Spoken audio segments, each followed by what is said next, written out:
Welcome to the Beyond Divorce Embracing Change podcast. My name is Michael Flores, and I will be your host while we explore the complex journey of divorce with empathy, insight, and practical knowledge. Whether you're contemplating separation, in a divorce, or looking for support post-divorce, our episodes provide expert guidance, stories, and strategies to help you through every step of the process. We are actual therapists, helping clients who sit on our couches every day through their difficulties of divorce. You are not alone. Join us as we delve in and find solutions that give you hope again. We're glad you're here. This podcast is not intended to replace legal or personal help. This podcast is for informational purposes only. Welcome, Jen. Hello, how are you? Good to have you back again. Today I'm excited because we're actually going to go over some numbers. I love numbers. I don't. It's the nerd in me that I love data. Yeah. Okay, that's different. Data's different than... Well, statistics are special. I hated statistics in college, but I love numbers. I love to kind of put things together and kind of see a picture of it. Yes. And numbers are really good that way. Well, I think numbers are what, isn't it really how we generate kind of what's going on? It's a way to keep track of things. Yes. And so the numbers we're going to go over are the stats of divorce. Yeah.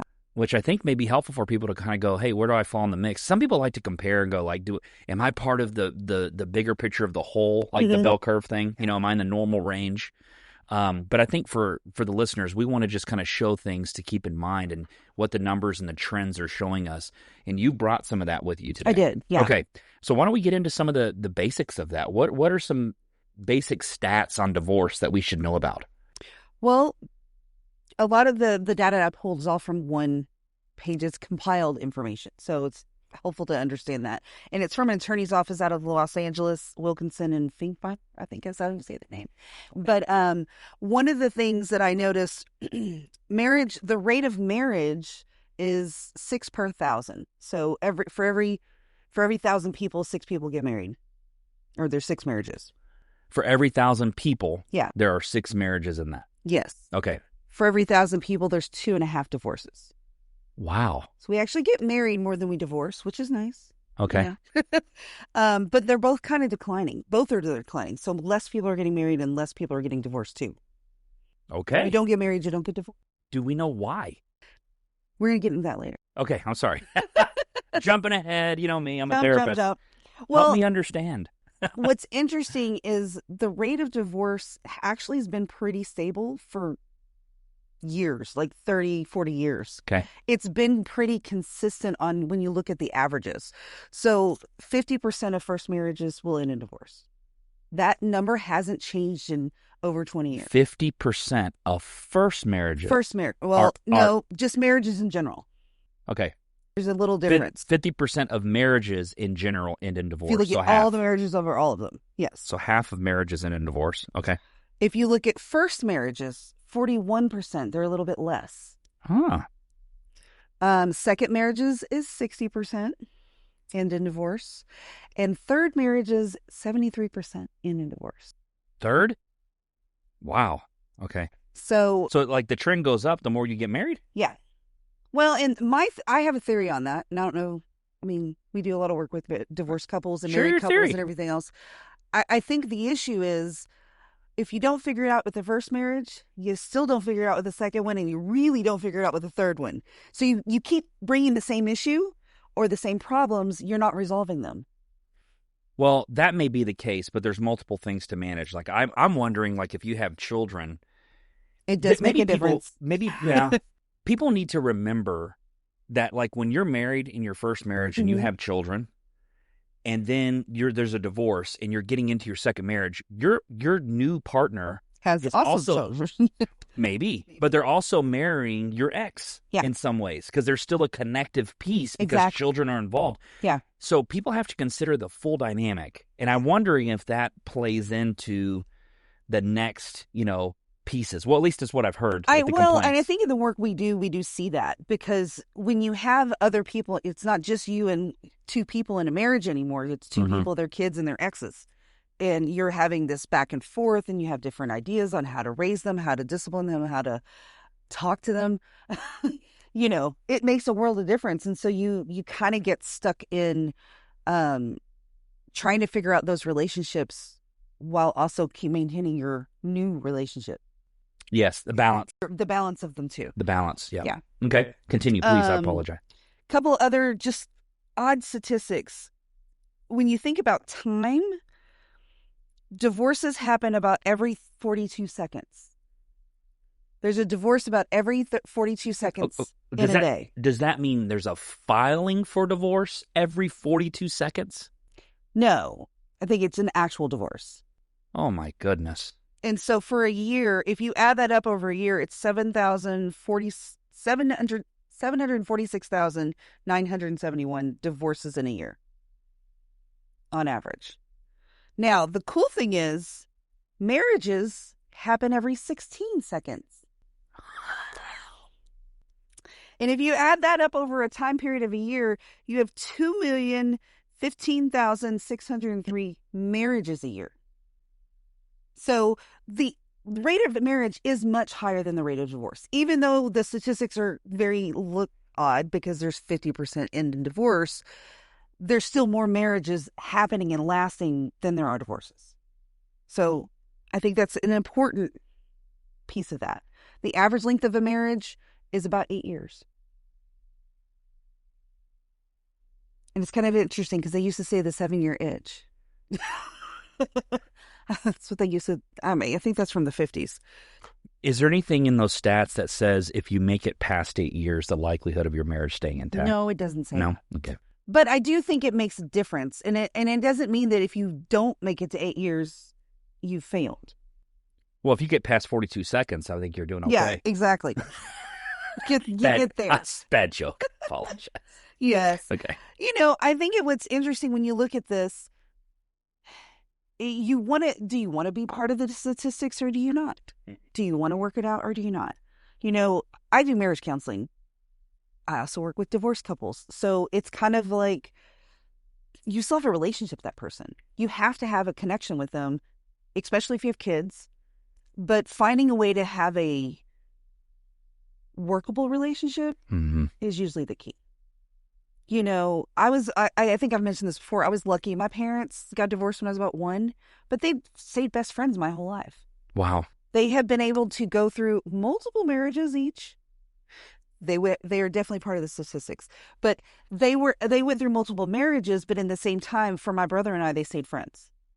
So we were able to have good relationships through our whole lives because of that. The pattern that I've seen in divorces where I've worked with people is most people that got married and had children and had a family, there was a place where they really did feel they hoped for a future. I would even go as far as to say they did love each other. Yeah. And somewhere along the time frame of their experiences with each other, one or both, more than likely both, probably got hurt along the time frame. Yeah. And trust was broken, and basically all the roots of make a good relationship were starting to get tainted. And as a result of that, it seems like when I'm working with divorced parents, typically I'm working with parents because we serve kids. Yeah. But when we're working with the parents, which is really odd because I've worked more now, it's weird. I've been getting more people coming to actually help them navigate a divorce, the adults, not working with the kids, which I find that to be really cool. I love it because it's almost a preservation thing, Yeah. But anyway, getting back to what I was saying, it seems like the biggest thing that people want in a divorce is they want their ex to validate their own experience. Yeah. And what I mean by that is not say they agree with them. Like, I agree with you about what you think this has all been like. Yeah. But a time to go, you know what? I can see that you got hurt in this. Or I can see a decision I made. Maybe I wasn't intending on hurting you, but I did. Yeah. And like, if they both can give that to each other and say, look, as much as I'm mad at you or I feel hatred towards you, if I can get past my own self to a place where I can validate what happened with you and where your pain is, and you're validating where my pain is, there is a level of closure that happens that I think people can then progress. Yeah. But it seems as if I've sat in so many rooms and they're just going back and forth, and neither one of them is listening to the other one. And I think it's hilarious because I'm watching them do this, and I'm wondering, how many times have y'all had this conversation? You know, maybe even when you were married, you may have had it. Well, and neither one of you listened to the other one. Well, that's the thing. When I have marriage counseling clients come in, and one of the things that I see the most is both sides. I don't feel heard. Both sides. I can't, no one's hearing me. No one's listening to me. No one's validating what I'm saying. They're not validating how you feel or what your perception of things are. Doesn't mean you're right. Everybody has their own perception. You know, you got the whole pigs versus the wolf theory, but everybody can have their own perception. It's just sometimes what I see a lot is they don't talk to each other about what that actually is. They don't really understand where the other person's coming from. Well, they just only want to deal with their own hurt. Human beings make things mean things. Mm-hmm. We put meaning on things that happen without clarifying why they happened in the first place. Yeah. And I think when we make an assumption true and we live off that truth, we can't see past our own self. Let me. I love doing this, and Jacoby would love me doing this right now as a biblical thing. But there's a saying that says, you see the splinter in your brother's eye, but not the log in your own. Yeah.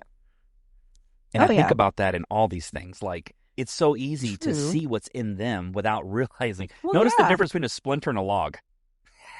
Yeah. You know, like, if we would take the time to look at ourselves and go, I'm projecting things too. There's something coming for me.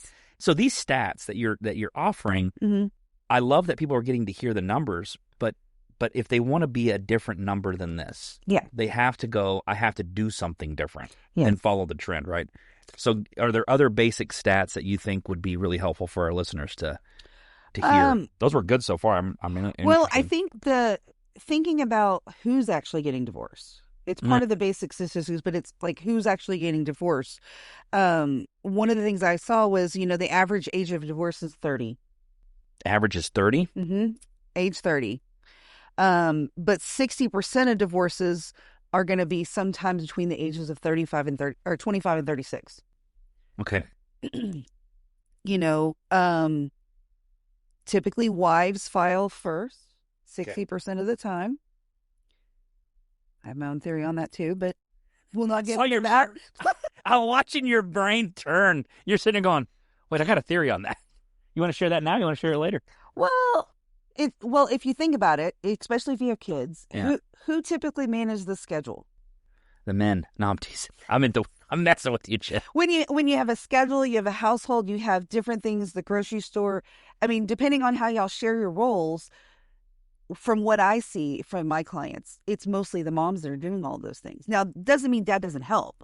Dad does do parts, and mom's like, hey, can you help with this? And there's things that go in together in that relationship. But a lot of the times, moms are in charge of that part. Well, it's the man of their head and the woman of their neck. Yeah. Is that how that works? The neck kind of controls the head. So I mean, it makes sense if they're always in charge, technically, in a lot of ways, they're going to take charge and file first. Mm. So what you're saying is the stat is that women are more likely to file divorce than men. Yeah. Got it. Yeah. Another thing that's kind of interesting is that same-sex marriages, they are about 1% of divorces versus straight marriages, which are 2%. So there's a little bit less likelihood if you are a same-sex marriage to be divorced. But there's less same-sex marriages than there are heterosexual. So, and that's kind of where I think that's growing, obviously, because with laws changing, the availability of that is a lot higher now. Okay. So I'm curious what those stats might look like in 10, 20 years. Yeah.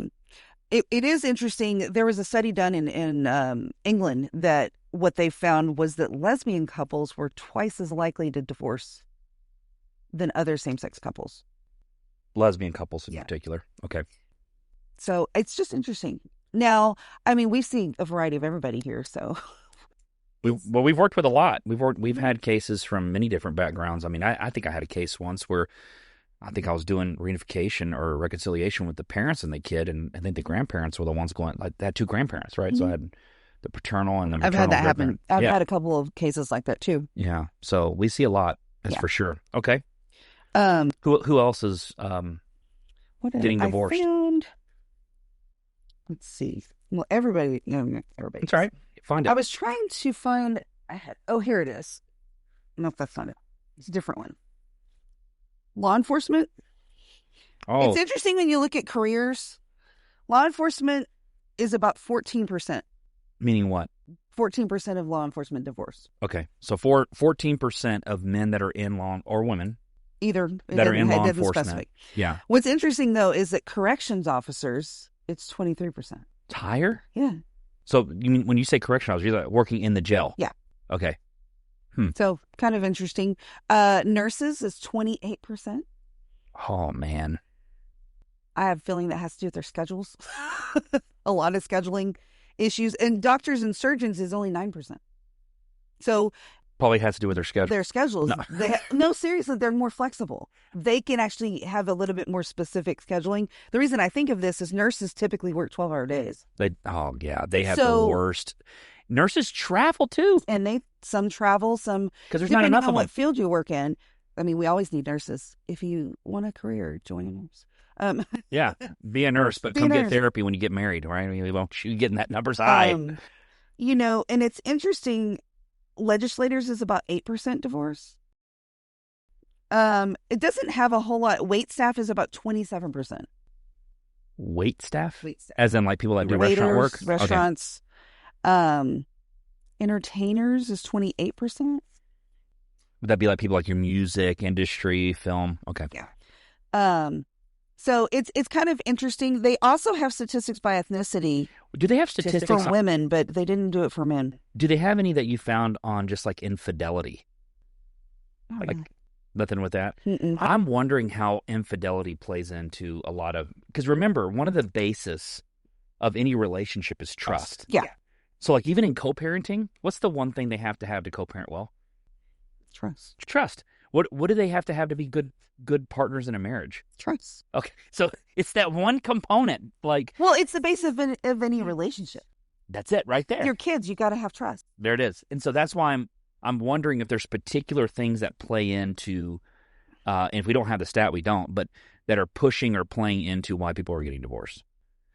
No, that's good. So we just were told that 40% of the divorces that are occurring are rooted in infidelity. Yeah. So big word that means cheating. Cheating. Cheating. Yeah. Did I say it right? I said it very Texan, didn't I? Cheating. You did. It has a G in it. Okay. Yes. Cheating. Well, and that's actually the next thing is why we get divorced. Why do we get divorced? Okay, let's do it. Let's get into Infidelity is one. Definitely lack of commitment. that. What does that mean? Lack of commitment, 73%. What does that mean? You're not committed to the relationship. Oh, like maybe like you're a doctor and you work a lot, I think that's or you're where a cop, infidelity or you're... falls. Mm, Or you put your priorities above your work priorities. Everything else is above the marriage. got it. Your kids are above the marriage. Yeah, I'm playing And golf. that's Yeah. tricky. I got golf today, guys. Sorry, you know that I play golf on Sundays, and so yeah, we're not doing family church on. Your priorities are out of whack. That's what it is. Okay, Yeah. I'm not saying Well, that's what and I do. it's hard because, again, with marital counseling, and I know we're talking about marital counseling and divorce at the same time, but it's okay. The thing is, one of the things that I see a lot is it is the priorities. When you have your kids, your work, your own health Mm-hmm. is all above your marriage. Now, So when you're saying I don't know if that's right, but that's how it usually falls. You're saying commitment to the marriage really needs to be what priorities have you placed? Yeah. And do you all agree on what those look like? Exactly. Okay, got it. So a lack of an agreement of what the priorities are. I think the other thing is the fluidity, because there's life circumstances. Oh, totally. One I hate this circumstance, but I've had it more than once, is when a child gets deathly ill, Mm-hmm. okay? And the parents have to become super mom and super dad. Yeah. And so what ends up falling to the wayside? Them. The marriage. Their relationship. Because they become super parents versus super husband and wife. They forget that piece. You know that one saying they used to say, like the empty nesters? Yeah. So the kids go off to college and then it's just you look at each other and go, who are you? Like, who are you? We forgot to date. I've told my wife before, like, I don't know how good of a grandparent I'm going to be. I'll probably be a good one. But I want to do stuff with my wife when my kids grow up. I want to raise my Yeah. kids well. That's the priority. Then y'all go travel. Yeah, our kids will be like, hey, we need a babysitter. I go find one. No, I'm kidding. I'm not going to be that mean. But I want to love my wife, Yeah. Throughout the end of my life. Like, I want to have experiences and memories with my wife. I want to die emptying out, if that makes any sense. So, like, I can go, I live the life I wanted to live. I think that has a lot to do with our priorities in our lives. And one of the biggest things is if you want to work on your relationship, you've got to make the relationship a priority. Yeah. You've got to give it a space. You've got to make time for it and say, I'm going to put this effort in. I had a couple yesterday that told me, or the other day, they said that Thursday nights was their date night. So you mean they couldn't do therapy on Thursdays because they do date night on that night? Okay. No penalty on this end. I didn't mind that. But they said, no, every Thursday they have a date night. Sometimes it's going out. Sometimes it's just staying in and watching a movie. It just depends on, it's something their time together that they specify. They schedule time. Yeah. For each other. Yeah. And sometimes you really got to do that, especially if you have alternating schedules. It's special. Got to find some time. Other reasons why a divorce: argue too much. I think everybody would agree. Did they write that on? Did they write that on their paper at the divorce? We argued too much. 56%. 56. Mm-hmm. They say they argue too much. What's funny? So I'm divorcing because we argue too much. 56%. Yeah. Oh no. I'm like, well, did you argue before you got married? Probably. Well, you'd hope that you work through that. That's what The scariest couple I've had is we've never had an argument. Oh yeah, no. Uh-oh. I love people who come in and are like, I don't ever want to argue again. I'm like, well, that's not possible. Sorry, you can spit your coffee out. I got close. That's their goals. I never want to argue again. Yes, and I'm like, that's not reasonable. Because everybody's going to have an off day. You're going to have an argument about nothing. Just disagree. Okay. It's not that you argue. It's how you argue. Say that again. It's not that you argue. It's how you argue. The how is so important. We can have a whole other conversation about that. Oh, I know. We can put a whole podcast on how to argue. Yeah. Maybe we should do a podcast. We should. How to argue with your co-parent. Yes. How to argue with your kids. Yes. How to argue with yourself. No. Well, hell you do.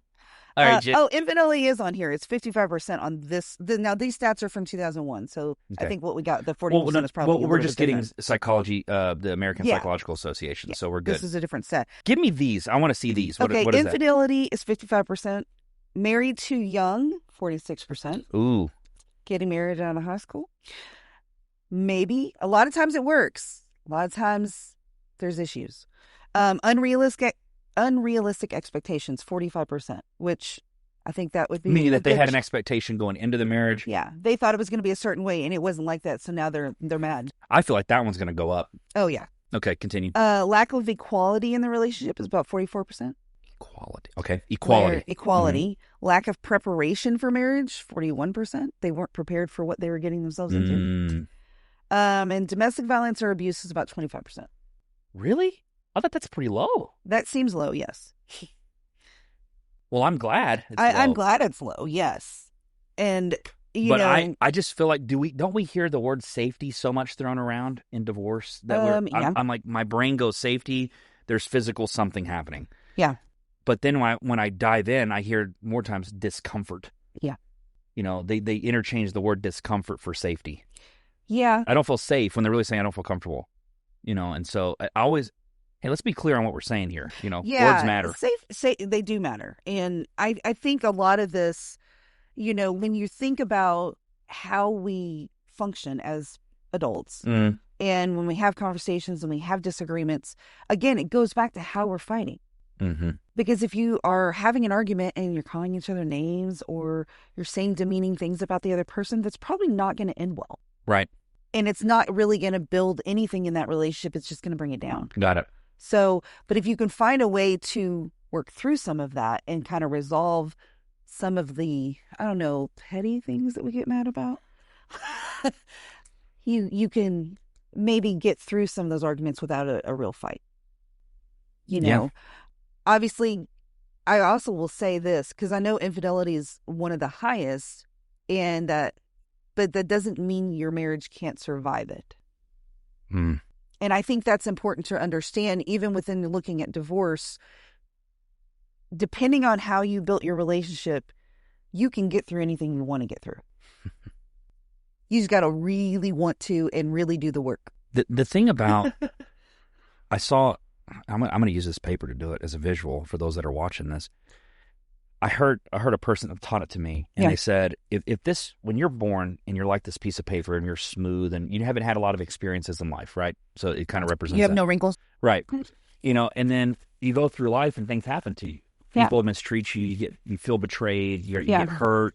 Someone breaks your trust, and all they're doing is just, right, they're crushing you, and you feel crushed. And so you spend your whole life like trying to iron it all out, right? You go to therapy, you talk to your friends, you pray to God, all these things that you do. And as you start working on you start healing from the process, you go back to your, hey, I'm back, but look at it. You're wrinkled now. Well, because you had experience, right? And I think that the issue that it seems to be is that people become so wounded by what they've gone through that they can't get past their own wound. And I said something really almost harsh to a client this one day, and I said, I understand you got hurt, but this pain almost seems selfish at this point. And they looked at me and said, wow. Oh, yeah. They looked at me kind of like different, like, what does that mean? And I said, well, you want to get better. You want peace. You want happiness. You want to be able to move on, but you're not willing to let go of the thing that hurts you. Yeah. So it's almost like you're being selfish because the thing you want is not in the pain you're holding. Yeah. Right? You want something beyond what you're holding on to. But until you have the courage to Elsa that thing, and let it go, you're not going to find what you. It's almost like a trapeze in the circus. But you know what? Do you know why that probably is? Oh, go hit me with it. They're comfortable in what they know. They don't know what will happen. So if we said that to a client, if we said you seem comfortable holding on to this pain, how do you suppose they would respond to that? They're like, what are you talking about? They probably get defensive. And that's where I'd say that's how I know you're not done with it. Yeah. Well, and that's the thing. When you get comfortable, and I think this is, honestly, I think this is where a lot of our trauma and our issues come from, is the fact you get comfortable in knowing that part. You don't know how to let it go, and then you don't know what it's going to be like once you do. The fear of what is it going to look like when fear of, what is this going to do? How is this going to affect me? How am I going to live? And not having that with me anymore, even though it's a trauma and it's something that bothers you and you don't like it. It's still easier to hold on to that than it is to let go of everything and become a different person. I've told this story before. Yeah. And I don't know if I told my son or my daughter, but one of my kiddos was trying to learn to ride their bike without training wheels. Yeah. And I remember telling them this. I said, do you want to know the day you're going to figure this out? The day you decide you're not afraid to fall. Oh, yeah. Like, rather than being worried about falling, just fall. Fall with grace. Like, you just know that you're willing to get back up. Yeah. In the day that you decide that no matter if I fall or not, I'm willing to get up and try again. Yeah. You will ride your bike. Yeah. And it's almost like I want to tell people, like, those things you're trying to avoid are the things that are holding you back from where you're trying to go. Exactly. So you don't have to be a stat. No. If you'll just face the thing you're avoiding. Oh, goody. This is so therapy. Oh. Are we doing therapy right now? We got to face our feelings. We can't avoid them. They'll come back. They'll come back at you. Let's do this. I know we're getting close to time. I have a couple of recaps and takeaways. I'm going to say the ones I wrote down that I thought were pretty significant. Just a few more stats? Ooh. I have just a couple. She's got more goodies. Give them the goodies. Because it's talking about with kids. Okay. The divorce rate of couples with children is 40% lower than those without children. With children is lower than without. Okay. Because they want to stay together for the children. I get it. Half of all children in the United States will witness the ending of their parents' marriage. Oh. Half? And of that half, 50% will also see the breakup of their parents' second marriage. Like I said, my parents were married half of that half each. But half of that half will also witness a second marriage ending. My parents were both married 3 times each. I went through all of their marriages and divorces. What was the other thing? Having a baby before marriage can increase your risk of divorce by 24%. What was it? The other thing was finance. I think you've talked about the finance of divorce before, haven't you? Go ahead. Hit them with stats. Hit a number. The average cost of a divorce is $15,000. And that's on the cheap end. Well, you said average. That's average, yes. 50% of the parents with children that are going through divorce move into poverty after divorce. Hold on. Say that 50% of parents with children that are going through a divorce move into poverty after divorce. Oh, that's horrible. Because you lose the other half of the income. Oh, yeah, you lose half, and then they want to take half, and then it is a financial mess. It is. Well, and what's interesting is 60% of people under poverty guidelines now are divorced women and children. I had a client tell me once, they said they paid their client a retainer, or their attorney a retainer to do the divorce, and that even after all the sessions they've done here with us, they even still hit the retainer. It's almost as if like, hey, if you got to go through the divorce, you got to go through the divorce. We get it. But man, if there's anything salvageable, you might want to go to the counselor's office first. True. Well, and it doesn't hurt to try and work because financially it doesn't hurt as much, right? Yeah, and this is actually kind of interesting because the last statistic on here is only about 5% of divorces are decided in the courtroom. Only 5%. 95%, the parties and their family law attorneys are able to settle amicably. Wow. Which is kind of cool.